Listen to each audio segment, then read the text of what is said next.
least it was for Amelia and I. We basically just caught up and told stories. So it's a long interview. So buckle in, grab yourself a coffee or a beverage of some kind, and check out the interview. Definitely go subscribe to Emilia's channel and listen to her podcast as well. Hopefully, I'll be a guest there sometime in the near future. And let's get to the interview now. Hey, Emilia, how's it going today? Hey, Doug, thanks for having me back. I was excited when you reached out and said, let's chat. It's like, let's do it. Yeah, it's been a while, and we don't have any specific thing we're going over. We're just catching up, and I'm curious about what you've been up to. However, before we get into it, some people may not know who you are. So, can you give us a quick couple-minute intro? Well, a couple minutes. I mean, how long do you have? I mean, this podcast usually go, 60, 90 minutes? I'm pretty sure I could talk about myself the entire time. Currently, how it plays out is I am a blogger and YouTuber. I also have a small podcast, and I'm basically on the hunt to replace my former professional income making money online. Like I'm made fully, 99% fully transitioned, burn the boat. So I'm not going back. And I've gone all in making money online. And what did you do before? I was a lawyer before. Okay. And for people that want to hear the full backstory, I've interviewed you before. So we talked about how you made the transition. And how long has it been at this point? Since I was practicing fully, I want to say that it was in the summer of 2018 where I said, all right, this is it. Like I'm really going in. So I am coming up on the end of year 3. All right. How did it go for the first, say, year, 18 months or so? Because I know a lot of people do want to make that transition, and you were able to go for it, burn the bridge, like you said, sink the boats, whatever the analogy is. So yeah, how did it go, like emotionally, like from a corporate situation or a steady paycheck to the unknown? Oh, it was literally like jumping off a cliff and building the parachute as you are falling. Some people come into this world pretty savvy, like maybe they worked for an agency before, they had background in marketing, or maybe they had just dabbled in something, and I was as green as green. Like I had done a little bit of stuff with Kindle, KDP, publishing ebooks, but really jumping in, I mean, I fell down every single funnel that there was. I think I subscribed to so many email lists, things that I can't get out of them. There were so many of them. And it was, for me, the first year, there was so little progress because I had so much to learn, not just about how to use WordPress, but how does this all work? So year 1 for me was I made really very little progress. I made my first dollar online in 2018, but I honestly didn't make much more than that. And you potentially bought courses, right? Did you buy any Yes. courses? So you lost Yes, money a little bit. I Okay. did. No, not just a little bit. I definitely lost money, but I think I said this in the last podcast, our last interview is I don't think of those things as mistakes per se. I mean, I sure would like to have that money back because I didn't ultimately get maybe the dollar for dollar value, say, okay, I didn't input or like put into play the strategy that I was supposed to get out of it. And I didn't make money their way, but every one of those things was an investment that I learned from that I now use as the foundation for what I do. So was it a mistake?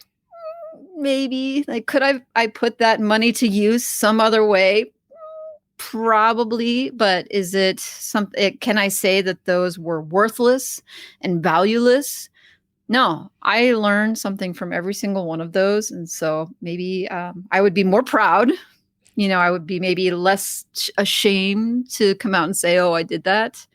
But ultimately, if that's what it took to get here, then I'm not going to regret those things because I like where I am now. Awesome. You have a few things in your platform now, and you mentioned a podcast, YouTube, and a blogger. So can you tell me about some of the stuff that you're working on? And we could dive in so you could sort of keep a high level for now. Sure. Yeah. Um, in 2018, I fell down the rabbit hole of affiliate marketing, and Russell Brunson got me. He's a masterful marketer, especially for people who are at the top of the funnel, right? Who are just getting started. And I got totally sucked down the Clickfunnels rabbit hole and started a Clickfunnels affiliate site, a SaaS site with that as being the affiliate product. And then I was looking at YouTube and email marketing and all these things. And I just felt like blogging was the area that I resonated with the best. And it was something that I could do with my schedule. And I thought, okay, I want to go down further this affiliate marketing journey doing websites. And so I continued to start websites that failed. I mean, that did not do well. And then just, I guess, learned with every single iteration of, every fail or every single one that earned a little bit, and just a little bit better with each one of those. And I'll just be honest right here, like I'm still on the journey. Literally every site that I start or buy I'm still on the hunt for that. I don't want to say perfect. I keep putting in my air quotes because people on the podcast will never see it, but my perfect, like, template or the perfect formula. I'm still on the hunt for that, but I gain confidence every single time and I do better every single time. It's just, for me, it's taking a lot of tries to get to the place where I feel I want to be. You mentioned ClickFunnels, and for whatever reason, Russell, his ads that would pop up, they just turned me off. I was like, I don't trust him at all. I have talked to people who they actually they like knew him personally, like I guess when he was getting started, and they just said, oh, he's a great marketer. And that's obviously, or maybe not obviously, it's a persona and he has to sell and do his thing to sell stuff. But I luckily stayed away. So my question for you on ClickFunnels is it as pyramid schemy and scammy as it sounds and seems from the outside? That is an interesting question because a lot of people call it a pyramid scheme, but ultimately ClickFunnels is a tool. It's a tool like Tailwind is a tool. It's a tool like WordPress is a tool. It's something that can be used to make something else. But people look at it like it is, and maybe because of the marketing or because the affiliates who are attached to it, like it is the solution, not a tool. So people who come to a tool need to have some sort of business to apply it to. But if you just sign up for a tool, like if I just sign up for a Tailwind account, it's not going to make my traffic come. It's not going to develop my website or build my audience. But people who are new to it, who like I was, I'm going to put myself in that world, have to come to this moment where we realize, okay, there is no business here. If all I'm doing is getting people to sign up for ClickFunnels, then there's a limit to where I can take this, because eventually I'm going to have a business, right? I'm paying how many $100 a month to have a tool that I don't use. I'm just trying to get other people to sign up for. So, I mean, is it a pyramid scheme? It's a tool, but I think some people do it as an MLM. Like all they do with ClickFunnels is recruit other people. They don't use it to build their business. And so in that sense, I mean, it's just marketing. It's just people trying to make money, but ClickFunnels as a tool, it's just a tool. Yeah. And to be fair, I was using the term very liberally, and just, I know it's not a pyramid scheme, and technically I could have used ClickFunnels a few times, but I specifically decided not to use it because there's too many people that don't know what they're talking about selling it. It doesn't mean it's a bad tool, but there's other ones out there that did the job for me. So, but yeah, you're right. It's just a thing you can use to design funnels. But if a new person is, if you go search for some reviews on ClickFunnels, actually no one wastes their time doing that. But if you see reviews for ClickFunnels, you will see people that, maybe they don't know what they're doing. They're just trying to follow instructions on how to sell. And like you said, they're just selling more subscriptions for ClickFunnels, not selling their own products. So I mean, you Okay. can see why, right? Like the SaaS product that offers a 40% commission that's recurring, right? So if you sell one subscription of Clickfunnels to someone who's paying $97 a month, you earn 40% of that. So it's like, what, $38 a month? You say, okay, well, I could go over to Amazon and try to sell you this widget one time that costs $19.99 and earn 3% of that once and make the same amount of effort, right? The same blog post, the same effort, and make $38 a month for maybe however long it takes this customer to Long time. churn, whether it's 3 months or 5 years. Right. I mean, you can see why people will do just about anything and say just about anything to try to get a sale. But for me, I found out pretty quickly that I don't do a really good job of creating affiliate content either on YouTube or in writing, that it's a product that I don't use regularly. And so Mhm. I think ClickFunnels is a fine tool for people who need that tool. And if you don't need that tool, then I tell people don't use that tool. And we can move on from this. You handle that pretty well. You almost make me want to go buy it now, but I'm just kidding.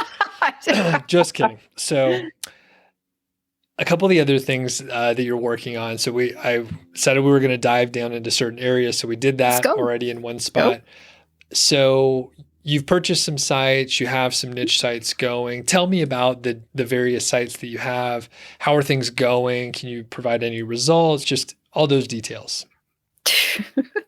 Each one of these sites is, I think of them like a college course, right? Every one of them had a purpose, and that purpose was driven a lot of where I was at the time.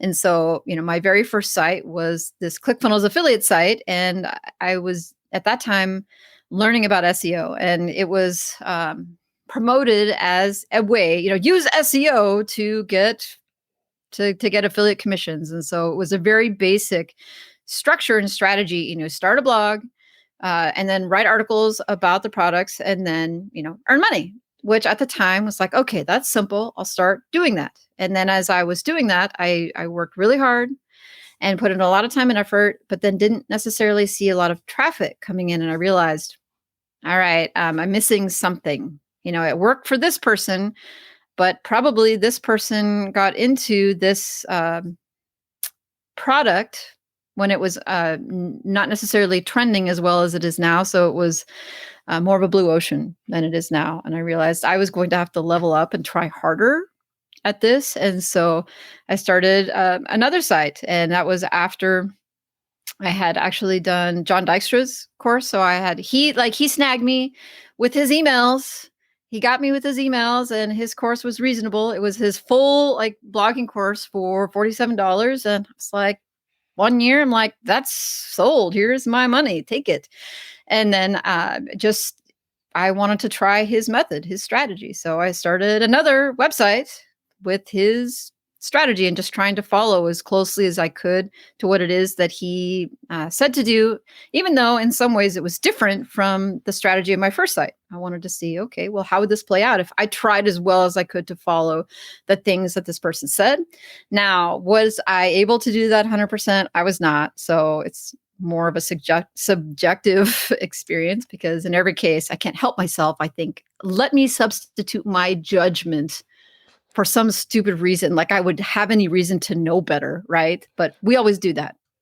The doctor says, eat well, exercise, and I think McDonald's sounds better. It just and I'll do that. But I did this with a successive number of sites, and right now I'm my last version of this, which is more of an amalgamated model of the things that I've learned. As far as results go, I'm not somebody who opens up my underwear drawer and I don't tell you how much money I'm making. I've never done that. And as far as traffic, that is one thing that I share. And actually on YouTube, that's pretty much what I have done and where I have started to share, if you could call it results, but I just do case study update videos. So the two sites, I don't want to say sites, but the two case studies I want to say that are public. So the site I started in 2019 with John Dykstra's course, and then the one that I started in January of this year are two sites that I'm chronicling more regularly. The 2019 site was actually the one that I think we talked about last year when I came on the show in May. And when I came to you about that site, I was like beyond jazzed, right? I had started the site in April and it was just under a year old and it was headed towards 25,000 sessions a month. And I was like flying high. I'm like, I got this figured out. I'm going to be making $20,000 a month like tomorrow. This is amazing. And then May the 4th happened. And the site just got slaughtered, like just bloodbath. Like it just took all the wind out of my sails. It just like killed the motivation that I had for not only that site, but for all of my sites in general, because, I put in so much work on that and it was just getting to, and I was doing with ad revenue. It wasn't even with affiliate offers. So it's like building up enough traffic to earn money from ads. And it didn't really have a really high RPM or EPMV because it was on Ezoic at the time. So it was just like brute force traffic. And then May the 4th came through and I was just like deflated, like the balloon, like. And so what I ended up doing was kind of setting almost all of my portfolio aside for the summer. And I just decided to work on YouTube and work on the podcast that I had started last year instead. And just give myself some time to get excited about working on my portfolio again, because I just felt destroyed. Hurt me. Do you have any recommendations for people that have gone through or unfortunately will go through an algorithm update and how to handle it? So you sort of went on a hiatus, focused on other projects. So generally, what kind of advice would you give people if they hit a rough patch like that? Well, I definitely think that what people need to do when they get a site that gets hit really hard is to just wait. Because what I did notice is that in the subsequent months, and even since then, is that the site has continued to react in the updates. So actually, at this point now, the site is almost, not quite, but almost fully back to where it was before May the 4th. But it's taken basically a year since then to get to almost a year, because it's March now. So, 10 or 11 months to get to that point. And if I had gone and done a whole bunch of stuff to the site, maybe the site would have recovered, and maybe not. Maybe it would have done worse. But at least now I have some idea. I think I know pretty well why the site did what it did. And so it makes it likely in the future, I'm going to work on it again. And I think I'm going to be able to resolve and move forward for that site. So it's not like I'm going to give up. It's just, okay, I've learned and gained some new skills. And then I can look back at that site and say, okay, I was in, let's see, the middle, like the beginning of year 2 or in the middle of year 2. And I gave myself a year's worth of experience in the Make Money Online world, which I honestly think a year in the MMO world is like 4 years of college because of how much you can learn in a year's time compared to what you would learn sitting in a classroom in college, because so much of it is hands-on. So if somebody gets hammered by the update, I would tell them to chill, because this is a long game. Like, I'm committed to this. I believe in this model. I think it can work. It's just, it's not going to happen tomorrow. And if you're thinking that, this has failed and I have failed and I should quit, then you've bought into the marketer's dream of what this should be. Because it's a real, think of it like a real job. Like, if I got fired from my real job today, I don't go home and be like, well, guess I'm never working again. I mean, you're going to find something else to do to make it work. And this is no different. You mentioned you thought you figured out what the issue was. Can you tell us what it is?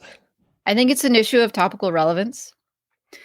So, and I'll tell you how I got there and how I came to that conclusion and why. I was in John Dykstra's course at the time, and John, at the time, he's doing more SEO now, but at the time he was crushing it with just massive amounts of content, right? That's how he could beat everybody. Is he was dumping between $10,000 and $20,000 a month in articles. And so he could, in his niche, go to Ahrefs and just pull every single keyword that he could possibly think of that he would assess as being low competition, really without even searching it in Google, right? You just look at it and look at the KD, keyword difficulty, and then look at how much search traffic it was and be like, send it to a writer, boom, like just get it out there, get it done without really any thought necessarily to how closely it was related to the other content. But because he overall had so much content, like you could brute force overcome the issue of topical relevance by hitting on keywords that just are not competitive enough. There's just no other option out there. And then you build links, and over time, it doesn't really matter what you do because your site has plenty of authority, has plenty of content. The algorithm, I think, recognizes those sites as being a place to send traffic. But when you're a small publisher who doesn't have very many links or money to really use to create a site, and the site is really young, right? So you're in the sandbox basically, and you try to apply the same method but on a smaller scale. What you end up with is a lot of articles that are loosely related, not necessarily closely related. And then I think what happened in my case was that Google's not sure what my site is really about. What is my site and authority on? Now, just because I say this is a site about X doesn't make it so. And just because I happen to have one or two articles on this topic and I say, okay, let's say my site is about the outdoors. And then I decide to write an article about hiking and an article about camping and an article about this, an article about that. I don't think that Google, for a small site, recognizes outdoors. Like it's looking for, what is your niche? Like, what is it really? And just because I say that it's outdoors, that doesn't necessarily mean anything. I think that I need to have articles in the specific niche on the specific topic that go deeper than just one or two articles, and they need to be linked to each other. And so what I have instead is about 300 articles that have that are written on keywords that are not competitive at all, but they won't rank for them because Google doesn't realize that my site is about A, B, or C, or D. I think I've just diluted any sort of authority that I have and spread it out all over everything, which means that I'm like way down here on everything. And it's really hard to get anywhere.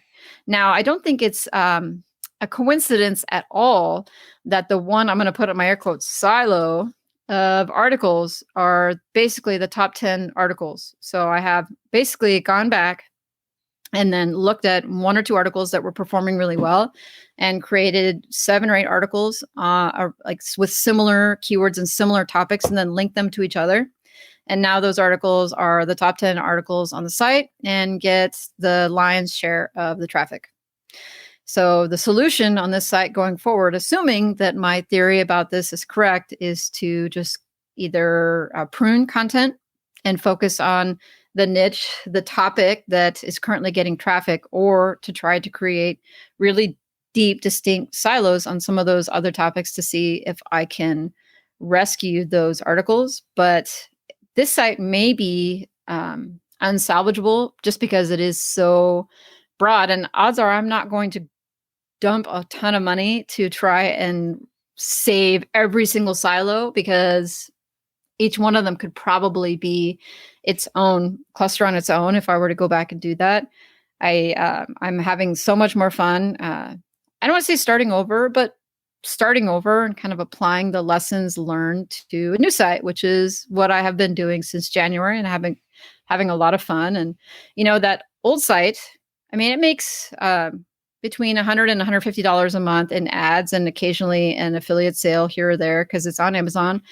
And, you could say, oh, well, that's a fail, but that's still a fail that will probably continue to earn $100 a month from now until Google decides to hate on it again. And maybe it's something I could sell in the future, or it's just like, hey, that was something that pays for itself. And I learned so much from it, and I can apply that going forward.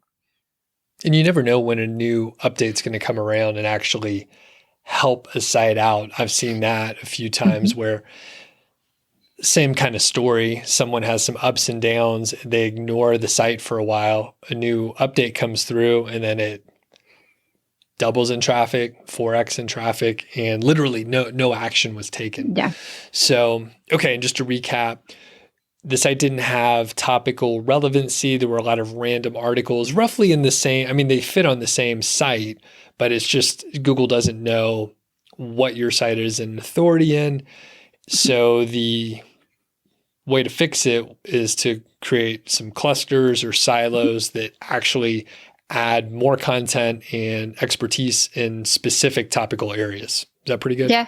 I mean, what you see when I talk about this on my live stream and with other people who are newer to this, they will go and say, well, I saw so-and-so blogger do that and they're fine. And I said, again, I am not so-and-so blogger, and my domain is not 10 years old, and I do not have 3,000 articles of content on my site. I have 300. It might be 400 now. I don't even know, but I know that they're in a different place. John Dykstra's sites are in a different place than mine were. So I can't go out and say, oh, well, I did it and it didn't work for me. It's because I didn't do what they did. Not truly. I did not spend that time and effort 7 years ago, and I haven't published 5,000 articles on the site. I'll talk to me when I have 5,000 articles on that site, and we'll see what happens when I post something random about coffee and see how it performs. But right now with the new site, I think topical relevance is really important, and it wasn't something that I really understood or really even thought of when I started that site almost 2 years ago now, basically like a week from now. 2 years ago, right now, I think I was like getting ready to spend money on that course and jump full in on this method. Yeah, it's tough when we're all subject to the cognitive biases that we have. Certain areas are, stronger for other people, but with YouTube and your podcast and having an audience, it's super easy for someone to just pick examples that prove their point. And it's like arguing with my dog, right? It makes no sense, because sure, you could find examples to prove whatever you want. And, if we wanted to blow up our podcast, we couldn't do what Joe Rogan is doing because we're not Joe Rogan. There's a little more context to the whole thing. So it's tough, and yeah, it's kind of crazy. So you have at least a couple sites. How many sites do you have total? It sounded like at least 3. I think I have 8. Okay. I think I have 8, and most of them are in a state of parked or neglected because I'm still in the learning phase. And so I feel like I want to put 12 months into the site I'm working on right now. Honestly, I really think that what I have done is what a lot of people do. And I'm on my way to getting past that, which is I'm so excited about this. And I feel like starting new things and like trying new things and buying things and it will add up, like it will snowball and become more and more and more and more and more. But turns out without a team, I can't manage all of those things. I can't create enough content to support all of those things. And I'm at this point unwilling to really go deep in with a team because I just want to have as few complications as possible. It just means that I will grow slower. The upside is that I have hands-on on everything, right? So every learning moment is mine. I think that sometimes when we outsource things, we miss the opportunity to say, okay, well, how does this really work? And what happens when I do this? And how hard is it to do this? And so when I eventually go down that road, I think I will be able to supervise people and also be able to create just better content overall because I will be better able to manage that. But one of the things I did on my 2019 site is I outsourced a lot of content, which is what everybody says to do. But it turns out I had a lot to learn yet as to what would constitute good content. And I learned so much. Since then, I go back and read over what I thought was awesome. And I'm like, it probably wasn't. And that's my fault. That's not their fault as a writer. That's my fault because I, 1, couldn't give them good directions. 2, I couldn't review what they had produced in a way that would give them decent feedback so that they could produce for me what I wanted. Ultimately, I didn't know what I wanted because I didn't have that experience yet. And that wasn't something that I was just going to get from a course. I mean, experience, the courses can only take you so far. I think that I would absolutely advocate for people to invest in courses. I continue to do it, but there's no replacement for doing it yourself. Yep. You have to execute and make a couple mistakes. Those kinds of things are really helpful. Unfortunately, you do have to make the mistakes. You do.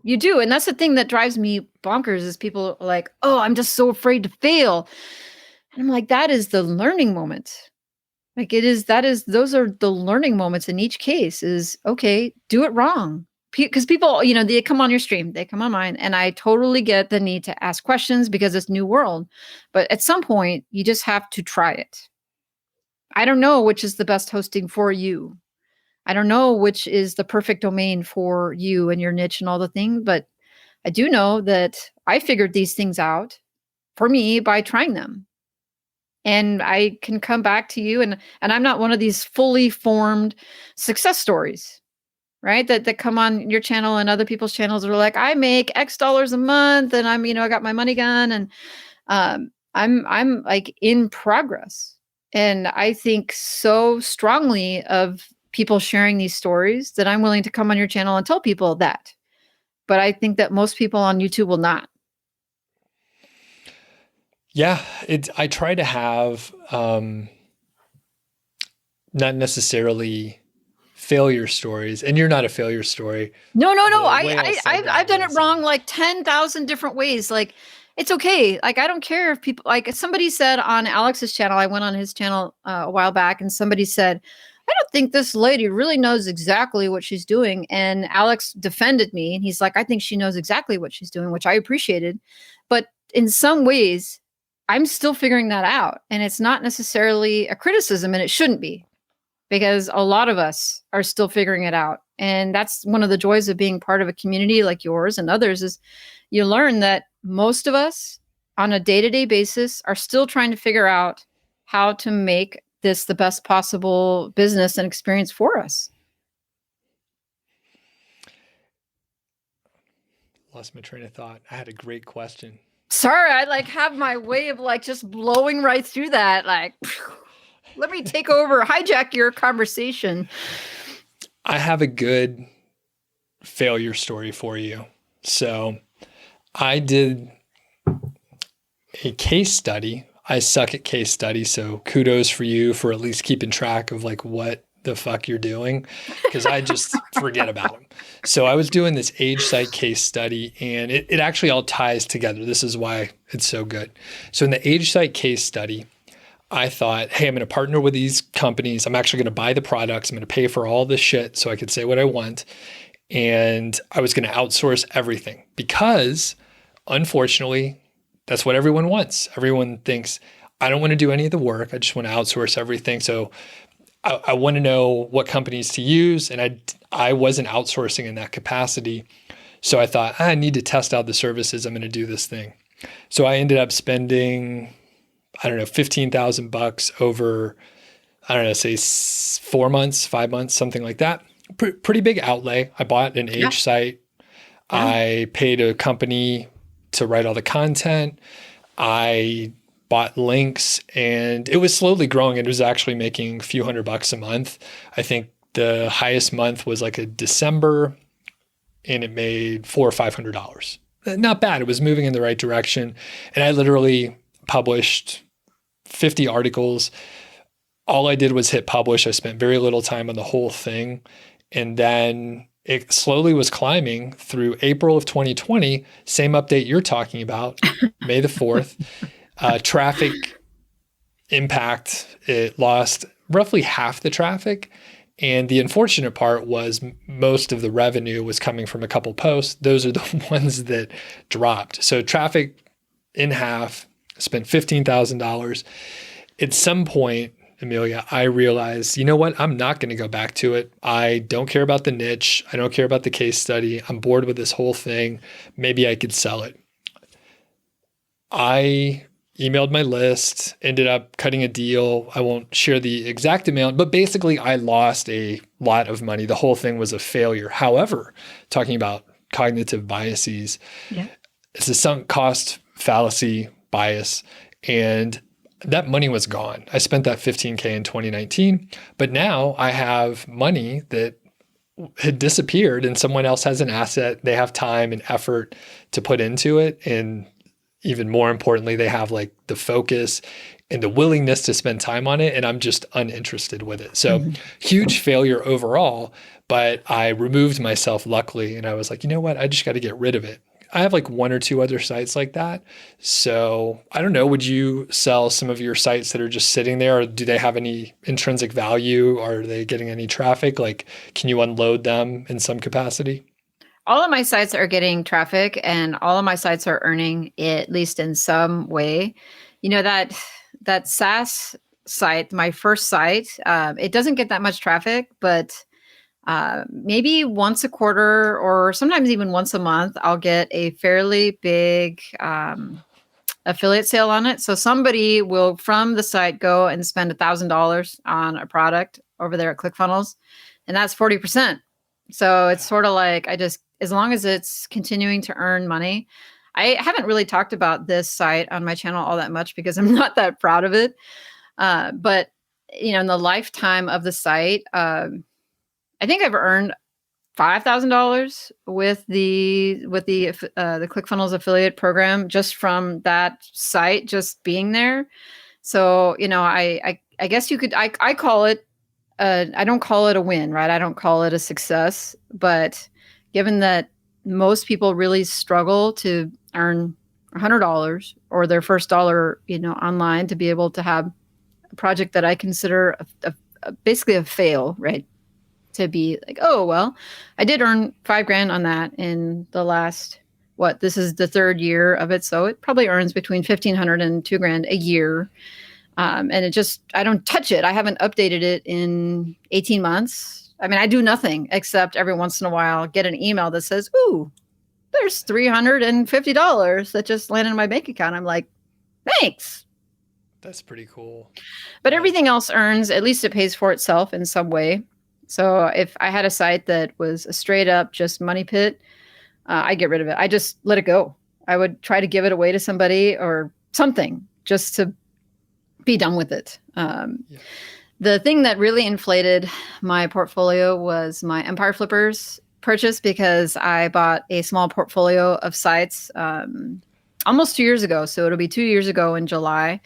And again, this was in this like formative learning phase. And I was like, oh, the portfolio earns this much and that's great. And without really thinking or knowing what sort of burden it would be to maintain and write content for these sites. And what I've done is definitely prune them. So I pruned away the ones that were not monetized, because there were 2 sites that came over I wasn't expecting that were not monetized, and I wasn't going to pay for domains. And I just wouldn't, it's not that they weren't valuable, it's I couldn't get to them. And I really didn't think much of what was on them, as far as like, I wouldn't feel good trying to even give them away to people in my audience. I didn't feel good about them. So I just let them go. And there's probably one more site in there that I'm probably just going to let go, because it couldn't get reapproved for AdSense, which is one of those bummer things where it was approved on someone else's account, but in the migration, it couldn't get approved again. But it was such a small one that it didn't really impact ultimately and I got a credit in the transaction from the seller for that site, basically the value of it. So I have it, and it earns some money, but it's just not one that I am going to probably offload to anybody, because it can't get approved for AdSense or any other ad network. And it just makes enough to pay for its expenses on like an alternative ad network. It's nothing to be excited about. But again, all of the sites are profitable in some way. So, and as long as they are that, then I don't mind hanging on to them. It's not taking up too much bandwidth. Mm-mm. I mean, I have to have the hosting anyway, and I have, the various large size hosting. So it's like they're just sitting in there. Now, if those hosting accounts get too full and I want to start something new, then they're gone. Yeah. Get out of here. That. You mentioned a minute ago, you want to keep things sort of simple and straightforward. And as far as a team, yeah, if budget was no concern, which budget's always a concern, but basically, do you want to have a team in the future, or do you want to have a fairly lean team? I would definitely, whatever I do, it's going to be lean, 100%, because when you hire somebody, I mean, you almost have a responsibility for them. They rely upon you. for their bread, basically, and their rent, because you agree, to pay them, and then they begin to rely upon you for those things. And if I cannot be consistent and to take on the burden of basically their family, right, and their lives, then I'm not going to go down that road. I cannot imagine saying, yes, I will hire you full time. And then, you have them 6 months through a year. And then you say, sorry, see you later. It's be my decisions. I just can't afford you now. I don't want that burden. I definitely think that outsourcing is important. And you look at every single person who's super successful on YouTube, just about every single one of them who publishes income reports that are large, right? They incorporate outsourcing of at least the content on some level, and others go deeper, with VAs and all the rest. But just about everybody has some sort of support. I've just been really cognizant of my need to learn enough to be able to supervise the product. And this is something that I thought was important as a professional when I was an attorney. And it was highlighted to me with my 2019 site, how much I still had to learn. And like, there's some folks who are in our communities now who are going really deep into outsourcing, which I totally respect, because I think that like going all in and learning is the way to get where we need to go. But some of them are going in so deep, and I'm like, man, and they're still so early in their journey that I want them to succeed. Like, I don't want to see it not work out. Like, I really want it to work. Like, some people are like, oh, it's never going to work. Like, I'm just like work, man, like this has got to work, but it's just, people, I guess they think where I was, and not everybody in their first year is where I was. And I was super green, like so green. And you think like YouTube, right?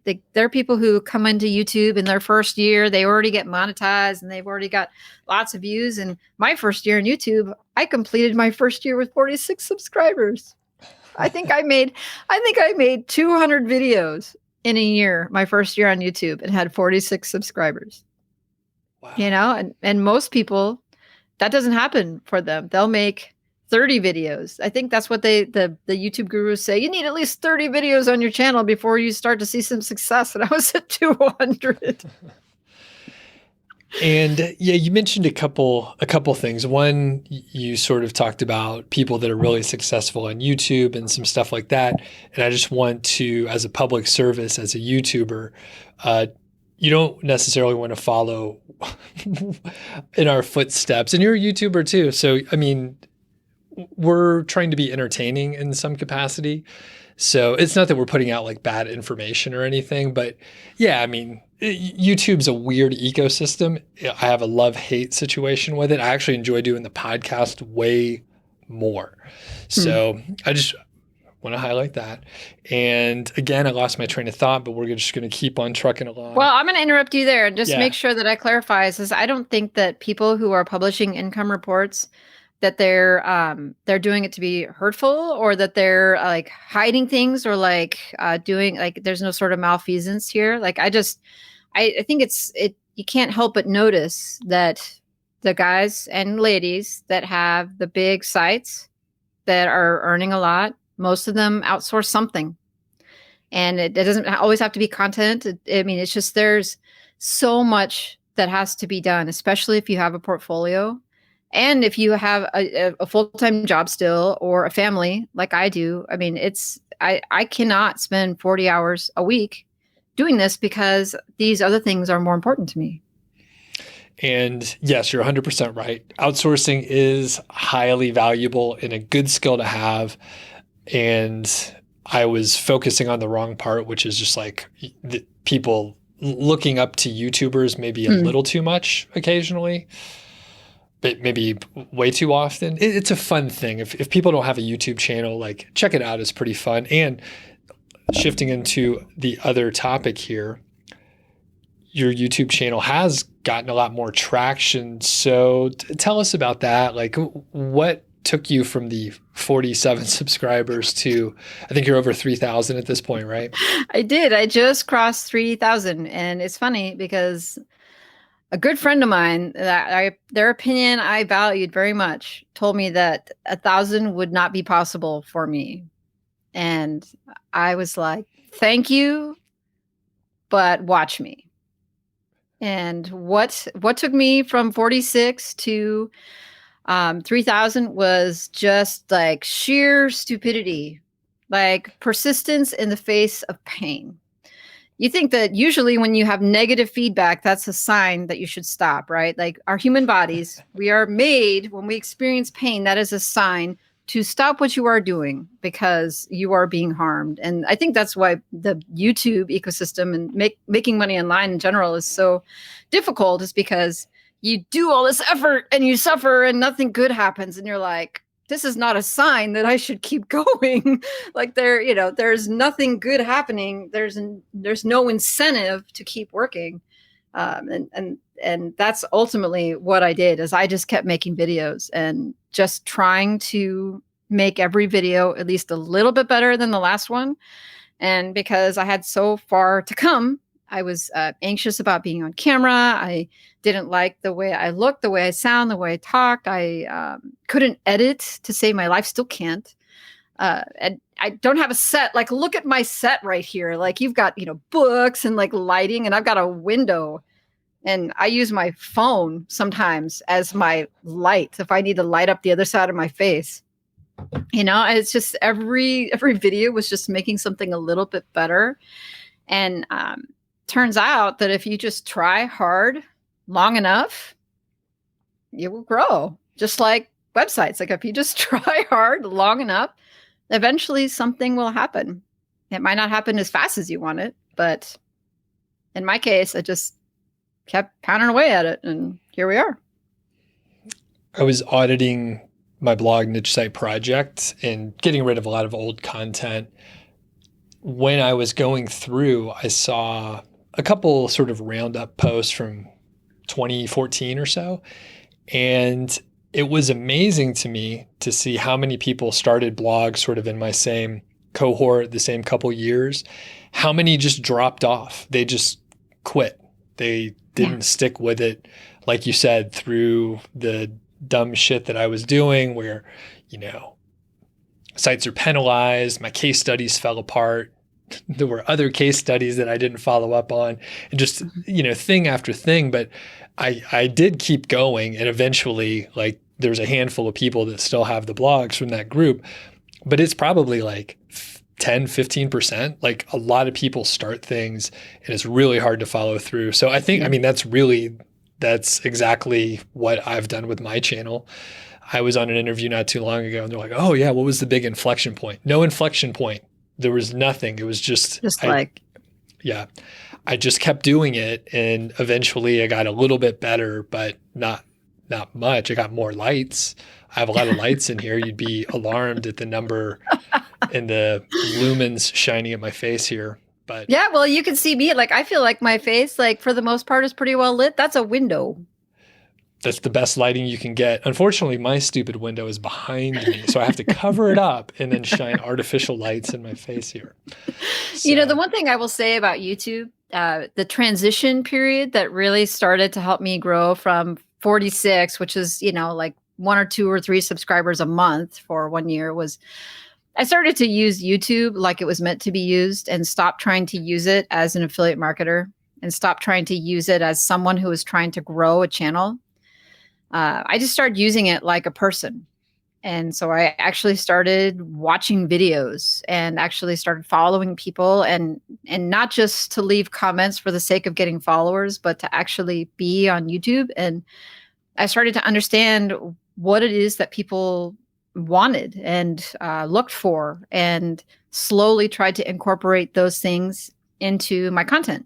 And it didn't happen fast, but I got to see things that I was doing. I think that I saw in other videos that I found that turned me off, that I would say, okay, I wouldn't watch more content from this person, or would make me unsubscribe, or make me less likely to subscribe. And I also feel like I became I began to value people on YouTube, the actual subscribers more highly, right? Because it's pretty easy to think of your, I'm going to put up my air quotes again, followers, just as numbers, right? You have so many subscribers, and you forget that those are people, and each one of those people has a decision at some point to make in watching your content to subscribe or to like or to leave a comment. And it drives me bonkers when people say, oh, well, tell them to subscribe because they won't think of it. I'm like, really? If I see a piece of content that blows my mind and I love that person, nobody needs to tell me to subscribe, because I know that I want to subscribe and I know where the little red button is. And if you point an arrow to it, it doesn't make it easier for me to find it because I'm on YouTube.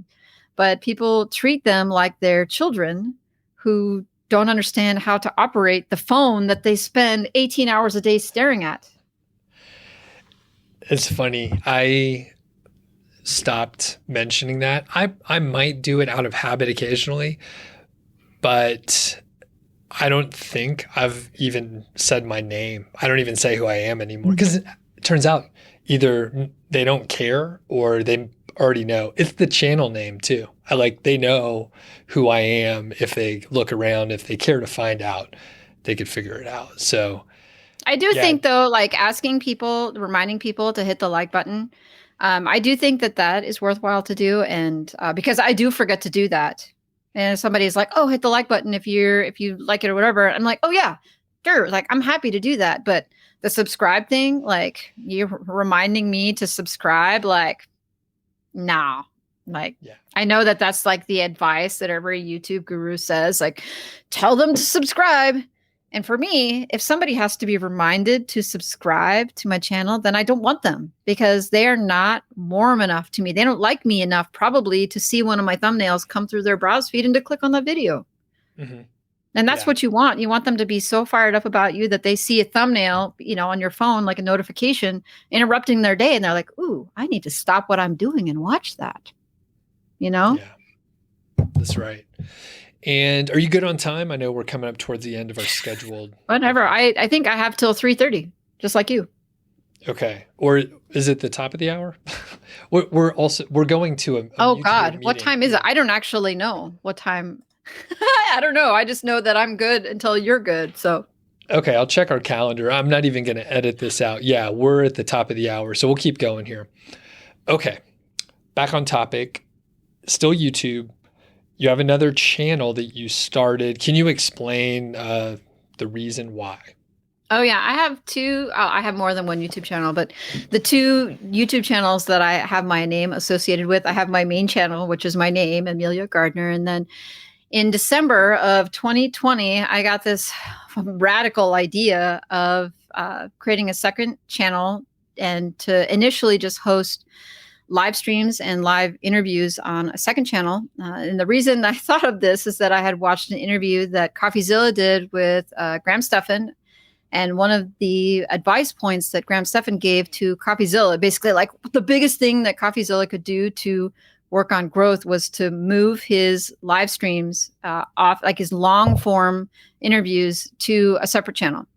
And the reason is that live streams, often the content in those is not evergreen, and a lot of people don't watch them. And so just if you look at your channel overall, if you have content that people are either not interested in, or that content is just dead, right? It's not going to appear in search. And if people do, they're not going to watch it, that it can pull down the overall metrics and performance of your other videos.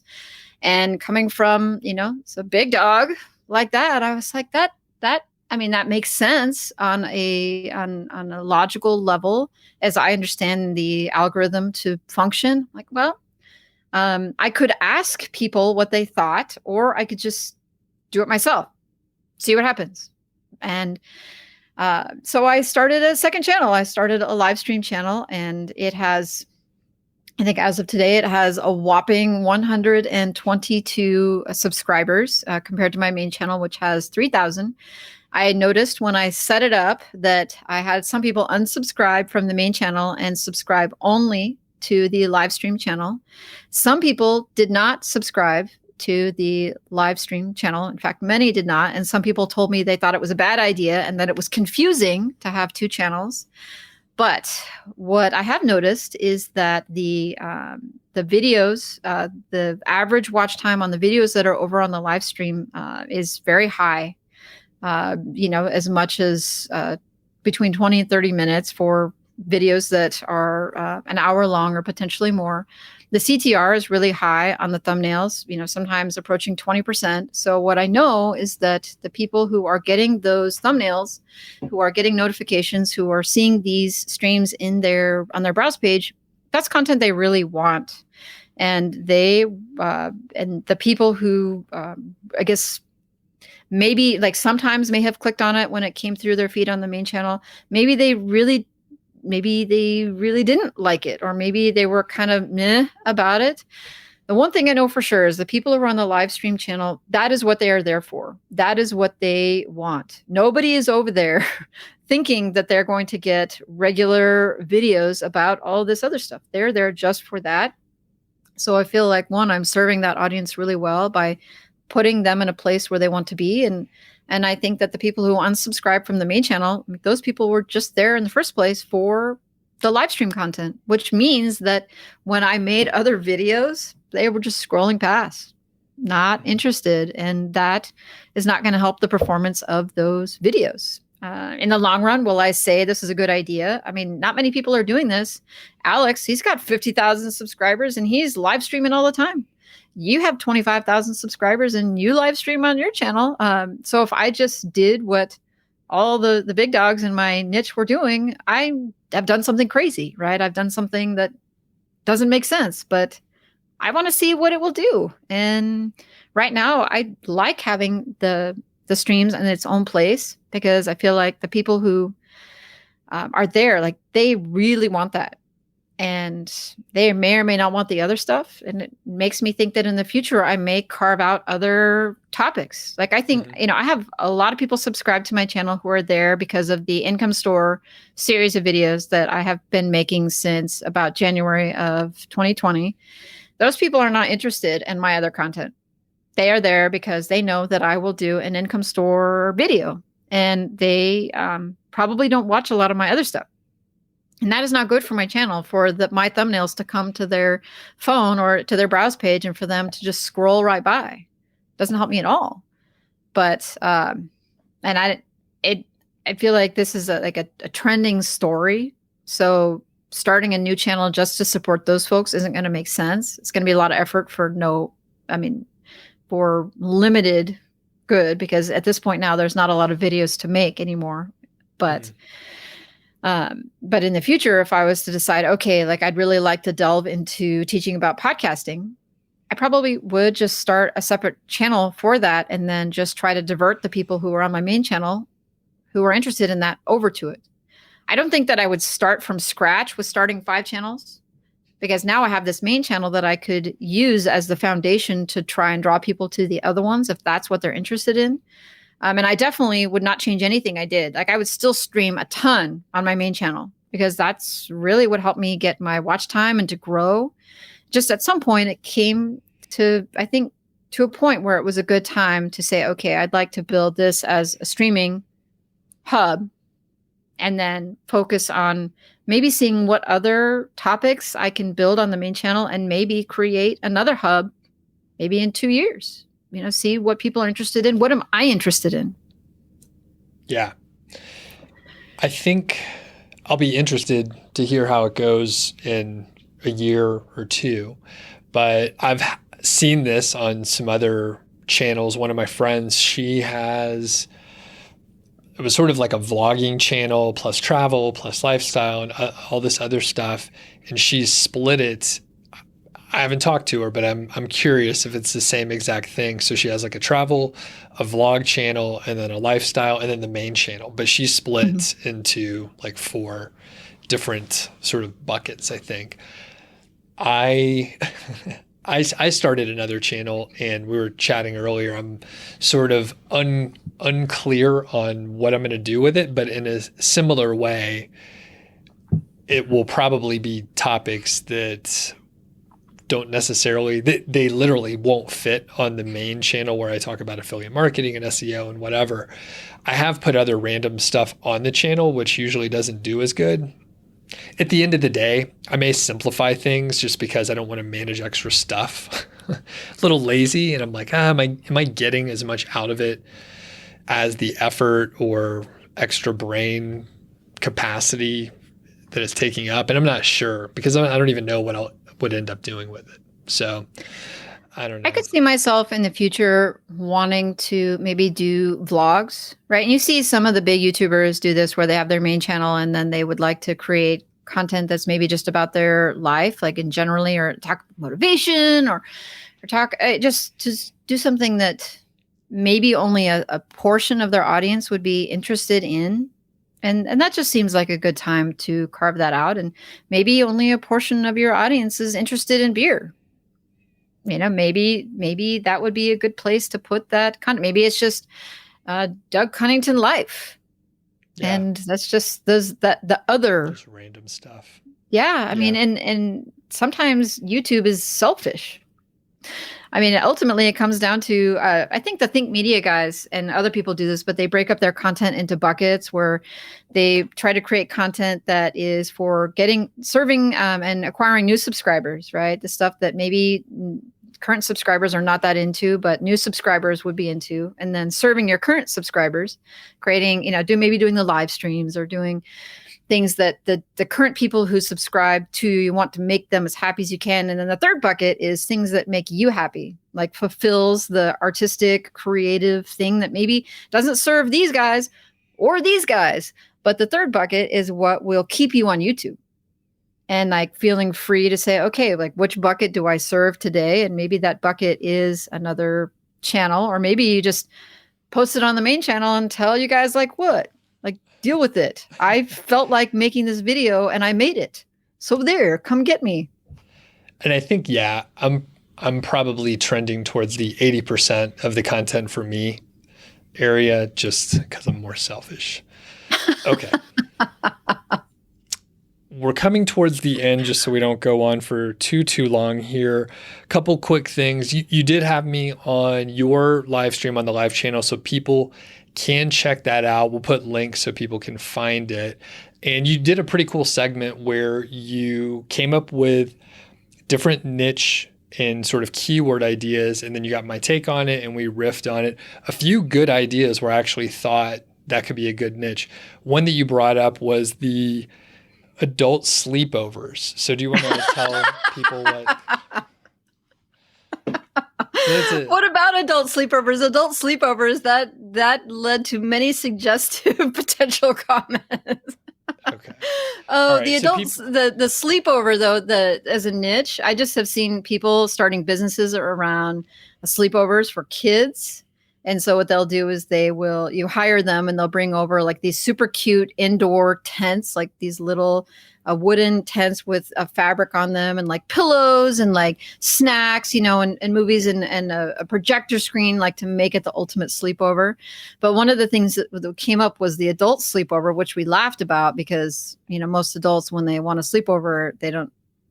Anyway, but that could be like a cool niche. Actually, it would be to have like adult sleepover parties where you come over, have dinner, and then like have a cool like setup for a sleepover. So anybody who's thinking of a business idea, there you go. Yeah, and we pepper in some other details in the live stream, so definitely go check that out and listen to it. You could listen to the whole thing, but you could fast forward and probably find the adult sleepover part. So, okay. Your podcast. So how many episodes do you have out now? I have about 50. I have about 50 episodes, and I am still like up in the air about the branding. The podcast was a spontaneous thing that I had thought about, and I had actually been in the process of developing a podcast with a colleague, and I was really excited about it, and it just didn't happen. And I didn't have the confidence at the time. I thought I didn't have the confidence at the time to do a podcast on my own because I didn't have a lot of traction on YouTube, and I didn't feel like I knew enough. And when that collab fell through, I was really disappointed, and I was like, screw it. I mean, that day I literally went to Buzzsprout and signed up, and I just started a podcast, and I didn't know what to call it or how to call it. So I called it the Fall Forward Podcast, not Fail Forward, which is what I wanted to call it, but somebody had that name. But the idea is that if you're going to fall, if you're going to trip, if you're going to make mistakes, just fall forward, because at least you're like, you're making progress, even if you're tripping and falling on your face over and over, which is basically my experience in life. And yeah, and most of it has been interviews. Some people say they really like the solo shows where I just talk for 15 or 20 minutes, but ultimately the data tells me that most people like the interviews because those get the most downloads. And it's not a huge show, but I have found that there was a lot of value that I didn't expect in the podcast, just simply from the interviews, from the opportunities to connect with people.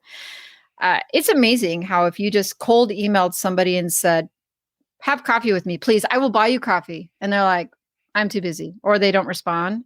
And you cold email them and say, I have a podcast that has so many episodes and I'd really love to talk to you. And they're like, tell me when, I'll be there. Like, let me look at my calendar. And you can have a really high level conversation with somebody that maybe you admire, maybe you want to learn from, maybe you would otherwise have to pay to have access to. And because it's a podcast, all of a sudden they get really excited about it. And you know what? These people never email me after the fact and want to know how many downloads the episode got. They may never talk to me again. The conversation was the important part. And after that, they're like, they've moved on. And I just was given, as a result of effort, just a little bit of effort, this amazing gift of their time. So I mean, I could not recommend highly enough that people look at podcasting as not for the downloads and not for the subscribers and not for the money, but simply as a way to learn and connect. It was absolutely the reason why I've made several connections in this community, and it led to me being a presenter at Chelsea Clark's Brave at Business. And it has done a load for me. However, because I am working on a new site, I launched a new site in January, and I'm really focused on it. The podcast, I have given myself permission to take a small hiatus from it, but the plan is to return to producing content on it in April. So I think that maybe half of February and March have been pretty quiet. I think I'll do a solo show just to explain like what happened. And then the plan is I started doing outreach again to find guests for the show. And yeah, I just plan to carry on with it. And it's just been really valuable. I can't recommend it enough.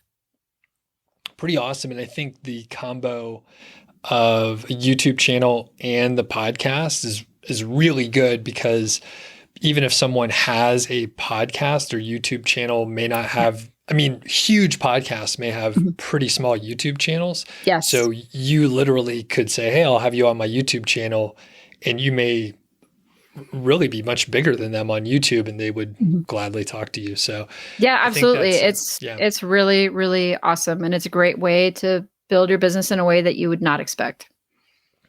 I've found also, because I've been doing my show for a couple of years now, and it's really hard to get feedback. So thanks for the people that do actually send a note or anything like that. But the way I listen to podcasts, I'm doing stuff. I'm not like right there ready to send an email. It's very hard to get the feedback loop, which is positive and negative. The positive is you're not, reading all the comments like we might do on YouTube and then kind of get distracted, pulled off in a weird direction. And you're just kind of producing the content, having conversations, and you're a little bit more in a vacuum in a good and positive way. So yeah, it's pretty cool. So you're going to be publishing more coming up in April, back on the saddle. Okay. Awesome. Yeah, the upside of it is that it feels like a cool place to take risks, because for that reason you said you don't necessarily see the people who are consuming it, and you don't always get the feedback, maybe good or bad, but it feels like you could maybe try something new or different without necessarily seeing, the numbers like unsubscribe. It's like the talk I did at Chelsea's conference was why, it was something about the importance of podcasting, especially when nobody is listening. It's because it takes you back to the beginning days of YouTube when, for me, which were long days, right? Like a year's worth of time when there was nobody watching. You could do whatever you wanted. You could experiment, you could try new things. And now it's like, should I do that? What will people think? What will happen? And there's this more of this anxiety, but then it's just like, publish it, like send it out. Like the learning process wasn't inhibited by this concern of what people will think. A weird thing is I was recording a show the other day and it still feels like no one's listening, even though a lot of people are listening now. Me, I listen. Thank you. Yeah. So it's weird, and I have to watch it because now a lot more people are listening, and potentially they know what I said now. They know what I said. So it still feels that way because I'm just recording in the same exact way that I was before. And again, really hard to get feedback. And typically it's when I have like a one-on-one conversation with someone and then they have a minute to tell me that they actually listen all the time. So, well, one thing I always do whenever I do my podcast is, at the end, when you hit, oh, we're done, I ask for feedback from my guests like right away, because most of them have been on lots of podcasts or they are also podcasters themselves. And so I've gotten a lot of I guess notes, about what to do or things to do differently or questions that worked or didn't that, sometimes we'll end up talking for another hour, right? Like we're done recording and then you just keep talking. And so the gold doesn't stop when the recording button turns off. So can you tell us a little about your new site? I know you've mentioned it a couple of times, so I'll give you a few minutes to talk about it and what you're trying to do. Yeah, I'm calling it the Mega site because you and Spencer have basically cornered the market on the niche site project. So I can't call it niche site anything. So we crowdsourced the name, and it's called making the internet great again. Not that the internet was probably ever great, but it's just a name, right, that people would recognize. So I know who in my community is working on their Mega site because in their updates, we just know. It's like, if you know, you know. And if you don't know, then you're confused because MIGA makes no sense whatsoever. But we decided, a bunch of us got together and thought, all right, well, it's 2020 has been basically a dumpster fire. 2021 sounds like a good time to start something new and work together doing it and applying everything that we learned in 2020, because so many people came to this world from scratch because they lost their jobs and decided to start new sites. So Morton Storgard over at Passive Income Geek, he launched this course and then created some modules about starting a site from scratch, like basically working with me. And Sean Mars is doing it. Chris over at Niche Safari is doing it. And we just, so there's several people who are working on sites from scratch this year. And so I'm just making a video every month about it. And for me, it's just implementing so much of what I have learned, really focused on topical relevancy. As you know, that was an Achilles heel for me in 2020 with my 2019 site. And so I went through and picked a new niche from scratch and bought a new domain and basically making videos so that people could come behind and see, okay, this is what this really looks like. Because, guys who are making 20, 30, 40, 50 grand a month, that's awesome. But their system isn't always replicatable because it involves a lot of money. So I purposefully am not, investing a ton of money in tools or in outsourcing because I want it to seem like, okay, well, if I do A, B, C, and D, then potentially I could make this happen too. And that's what I'm working on. So I'm trying to put aside a lot of the other stuff. I'm probably publishing less on YouTube and definitely publishing less on the podcast and definitely working on my other sites less, but I have shiny object syndrome really bad. So I said, okay, I'm just going to work on this one thing. And so far, I'm at 90,000 words on the site. And by the end of March, so month 3, my hope is to cross 1,000 page views a month per month. So I looked at it. So just watching the growth and I had 200 page views in February and nothing in January, but to have a 1,000 page view month in March, I feel pretty good for a site that's 3 months old. And I got it started with Ezoic through their Just Start Access Now program. And so I'm excited about the EPMBs, probably going to settle somewhere between $10 and $15, which is not like the upper range, but there's a lot of info content on there. So I'm hoping that if it settles between $10 and $15, then I can just push a lot of content, a lot of traffic through it and make it a decent earner with ads and with affiliate stuff. I had my first sale actually last month on the site, which was really cool because, that first it was like a whole $3, but still it's like proof of concept. This is going to work. And I made my first, $5 in ad revenue, I think almost this month. So it's making like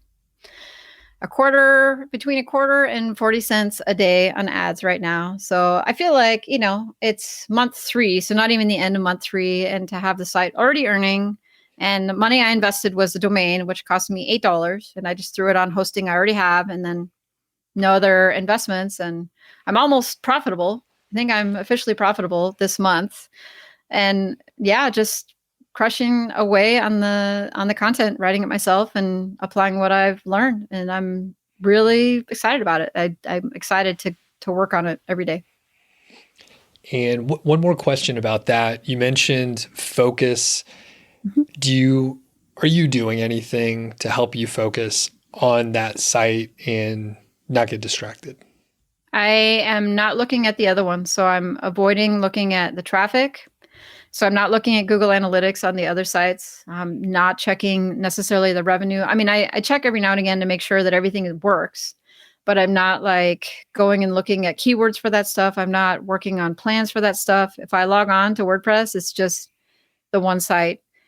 And I'm just trying really hard to not let myself go down this road of working on all the other things I could do. Like I create courses on Skillshare and make money over there. And then I have YouTube, and then I have another YouTube, and then I have the podcast. And, outreach takes a lot of time.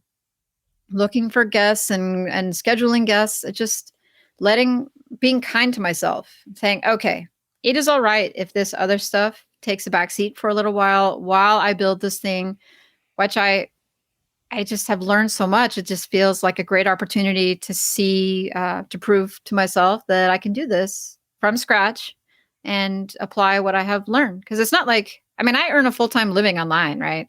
It's not like I haven't done anything that was successful. Just, I want it to be really successful. I want to really hit one out of the park. And this is my shot. I'm shooting my shot. You got it. All right, Emilia, this has been awesome. Where can people find you? Yeah, go to my YouTube channel. That's the best place. I don't have a hub blog or anything yet, even though people tell me I need to get one here, and maybe eventually I will. But Doug's, I'm sure, going to put the links to both of my YouTube channels, the live stream channel and the main channel, and also the link to the podcast, the Fall Forward podcast. You can find me on iTunes and on Stitcher and all the places that you find podcasts. And I promise to start creating more content in April. I'll be back. Thanks a lot for being on. Thank you for having me. It's been a pleasure as always.